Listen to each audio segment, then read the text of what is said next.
السلام علیکم، welcome to my channel horror planet voice. تمام نیو ویڈیوز کی اپڈیٹس کے لیے ہارر پلینٹ وائس کو سبسکرائب کر کے بیل نوٹیفیکیشن آن کر دیں۔ بشیر نے پولیس میں بھی رپورٹ لکھوائی پر کچھ بھی نہیں ہوا۔ بالی اپنی ماں کو اداس دیکھ کر بہت دکھی ہوتی تھی۔ 1 مہینہ ایسے ہی گزر گیا پر کچھ پتہ نہ چلا۔ ایک دن فاخرہ کی ماں رضیہ کے گھر آئی اور رضیہ سے کہا، بہن، آج تک نہیں سنا کہ کبھی پولیس نے کوئی چوری واپس کروائی ہو۔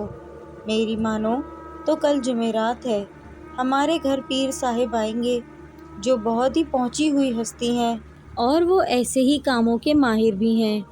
وہ اپنی جنات کے ذریعے چوروں کو پکڑ لیں گے۔ اگر آپ اجازت دیں کل انہیں آپ کے پاس لے آؤں؟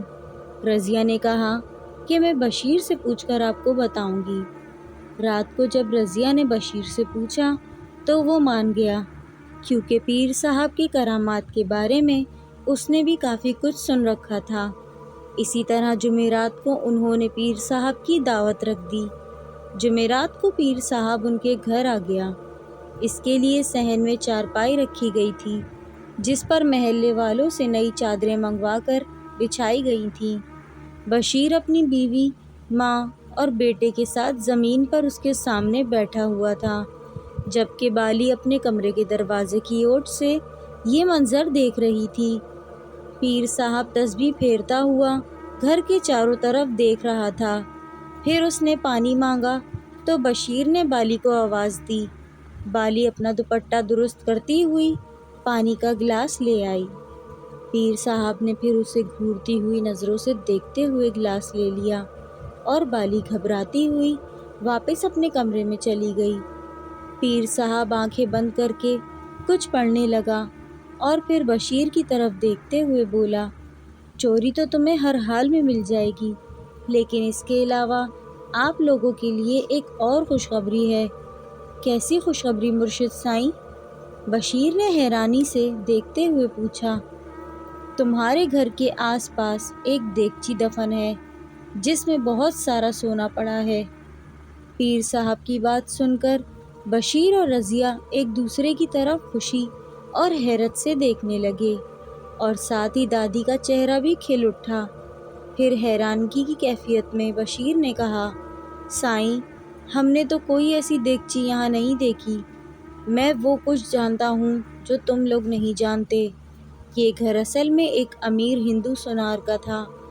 وہ لوگ چوری کے ڈر سے اپنا سونا زمین میں دفن کرتے تھے، اور جب پاکستان آزاد ہوا اور فسادات شروع ہوئے تو یہ لوگ اپنی جان بچا کر بھاگ گئے اور وہ دیگچی یہیں چھوڑ کر چلے گئے۔ لیکن اب ایک مسئلہ ہے۔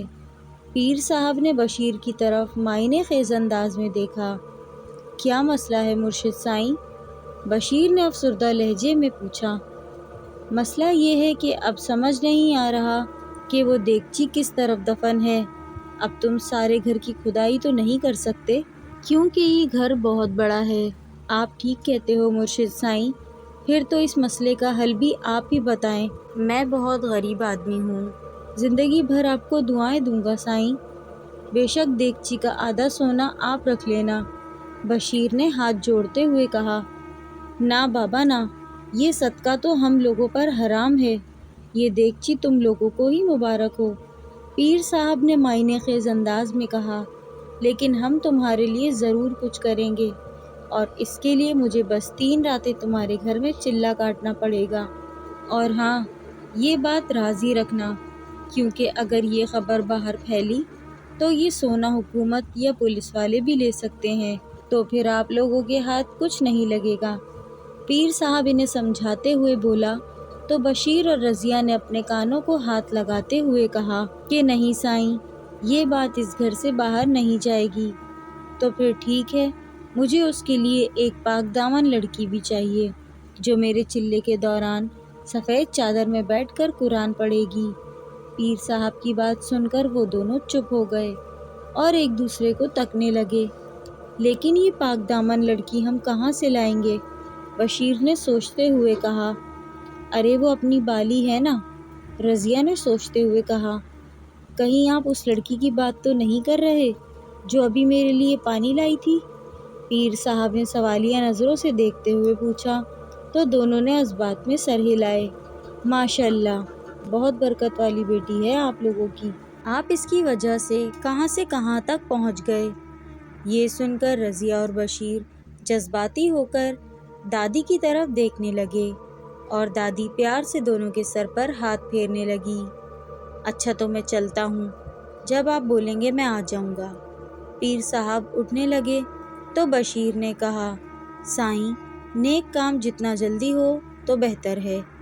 اچھا تو پھر ٹھیک ہے، میں کل رات ہی آ جاؤں گا، تم لوگ میرے لیے کمرہ تیار رکھنا۔ پیر صاحب کے جاتے ہی یہ لوگ خوشی سے جھومنے لگے اور میں حیرت سے چاروں طرف دیکھ رہا تھا، کیونکہ جس سونے کی دیگچی کا پیر صاحب ذکر کر گئے تھے وہ مجھے تو کہیں نظر نہیں آ رہی تھی۔ یہ پیر صاحب تو مجھ سے بھی زیادہ پہنچے ہوئے نکلے۔ بالی کو اس بات کا پتہ چلا تو اس کا رنگ ہی اڑ گیا اور اس نے صاف انکار کر دیا اور کہا کہ مجھے پیر صاحب سے ڈر لگتا ہے، میں ان کے ساتھ چلے پر نہیں بیٹھوں گی۔ ارے بیٹا، وہ تو اللہ والے بزرگ ہیں، ان سے کیسا ڈر؟ میں تو اسی وقت ان کی مریدنی بن گئی جب انہوں نے کہا تھا کہ ہم لوگ صدقہ نہیں لیتے۔ یہ دیگچی تم لوگوں کو ہی مبارک ہو، اللہ انہیں لمبی عمر دے۔ دادی بالی کو سمجھاتے ہوئے بولی، کچھ بھی ہو جائے میں پیر صاحب کے ساتھ نہیں بیٹھوں گی۔ بالی نے اپنا فیصلہ سناتے ہوئے کہا، کیسے نہیں بیٹھے گی؟ تیرا باپ بھی بیٹھے گا۔ رضیہ جوتی اٹھاتے ہوئے بولی، ہاں تو پھر ابا کو ہی بٹھا دو، پر میں نہیں بیٹھوں گی۔ ہاں، تیرا باپ اگر پاک دامن ہوتا تو ضرور بٹھاتی۔ رضیہ بشیر کی طرف تنزیہ دیکھتے ہوئے بولی، جس پر مونی اور دادی کہکہے لگانے لگے۔ ارے آپی، تو ڈرتی کیوں ہے؟ پیر صاحب جب چلہ کاٹ رہے ہوں تو تم چادر میں چھپ کر اپنا جنزاد والا ناول پڑھ لینا، پیر صاحب کو کون سا پتہ چلے گا کہ تو ناول پڑھ رہی ہے؟ مونی اسے مشورہ دیتے ہوئے بولا۔ رضیہ یہ سن کر غصے میں جوتی اٹھانے لگی، پر اسے جوتی نظر نہ آئی کیونکہ اپنی 2 جوتیاں تو وہ پھینک چکی تھی۔ یہ دیکھ دادی بشیر کی طرف دیکھتے ہوئے بولی، شکر کر بیٹا، تیری بیوی کو اللہ نے صرف 2 ٹانگیں ہی دی ہیں، اگر 4 ہوتی تو اس کے پاس ہمیں مارنے کے لیے بھی 4 جوتیاں ہوتی۔ یہ سن کر سب کہکہے لگانے لگے۔ آخرکار بڑی مشکل سے بالی بھی راضی ہو گئی۔ کافی دنوں کے بعد آج مجھے یہ لوگ خوش نظر آ رہے تھے، لیکن مجھے کسی خطرے کی بو آ رہی تھی، کیونکہ میں اچھی طرح جانتا تھا کہ یہاں آس پاس کسی دیگچی کا نام و نشان نہیں تھا۔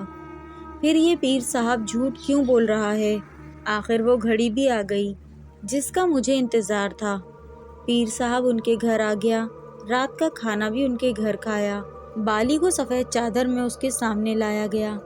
پیر صاحب نے اس کے سر پر ہاتھ رکھا اور بشیر کو حکم دیا کہ بالی کو الگ کمرے میں بٹھائے اور قرآن پڑھنے کا کہے۔ بشیر بالی کو اس کے کمرے میں لے آیا تو بالی نے ڈرتے ہوئے کہا کہ ابا، مجھے ڈر لگ رہا ہے۔ ارے ڈر کس بات کا، ہم ساتھ والے کمرے میں ہی تو ہوں گے، تو گھبرا مت اور آرام سے بیٹھ کر قرآن پڑھ۔ وہ کمرے سے باہر نکل آیا تو پیر صاحب نے کہا کہ میں ساری رات صحن میں چلہ کاٹوں گا، تب تک بالی کے کمرے میں کوئی نہیں جائے گا۔ آپ کو کسی بھی قسم کی آوازیں آ سکتی ہیں، پر آپ لوگ دھیان مت دینا، کیونکہ یہ جنات کی آوازیں ہوں گی جو میرا چلہ خراب کرنے کی کوشش کریں گے۔ آپ لوگ بس اپنے کمرے میں جا کر سو جائیں۔ آپ بے فکر رہیں مرشد سائیں، جیسا آپ کہیں گے ویسا ہی ہوگا، بشیر نے ادب سے کہا۔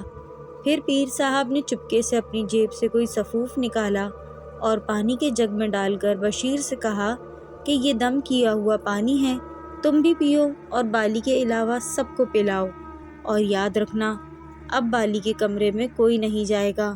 بشیر پانی لے کر دوسرے کمرے میں چلا گیا۔ اب میں پیر صاحب کی پوری کہانی کو سمجھ چکا تھا۔ اس نے پانی میں نشے کی گولیوں کا سفوف ملایا تھا اور وہ یہاں صرف اپنی ہوس پوری کرنے آیا تھا۔